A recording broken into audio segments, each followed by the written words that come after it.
আল্লাহর ওলিরা যখন আল্লাহকে দেখবে, আমরা বলি আল্লাহ জান্নাত জাহান্নাম এক জায়গায়, তোকে দেখা ছাড়া কোথাও যেতে চাই না। বিশুদ্ধবারে যখন আমার আমলনামা পেশ হয়, আমার নবীর চোখে পানি আসতেছে কিনা।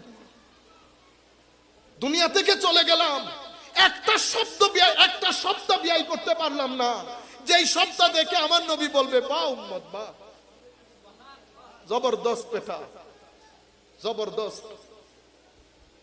আপনারা বুঝতে পেরেছেন? সারা সপ্তাহ নবীকে কাঁদালাম, এরপরে চিন্তা করি শাফাআতে রাসূল দিয়ে ধন্য হব। করবেন আমার নবী শাফাআত, কি বলবে জানেন?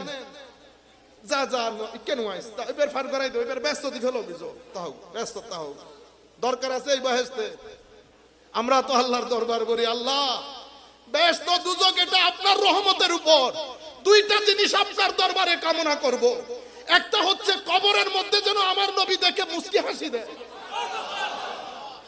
আরেকটা হচ্ছে কিয়ামতের ময়দানে আল্লাহর ওলিরা যখন আল্লাহকে দেখবে, আমরা বলি আল্লাহ জান্নাত জাহান্নাম এক জায়গায়, তোকে দেখা ছাড়া কোথাও যেতে চাই না। তোকেই যদি দেখতে না পাই তো জান্নাত জাহান্নাম এটা কি? ঘরের মধ্যে যখন মা বাবা ভাই বোন একসাথে টেবিলে বসি, এর চেয়ে বড় জান্নাত আর কি? ঠিক না? মা বাবা ভাই বোন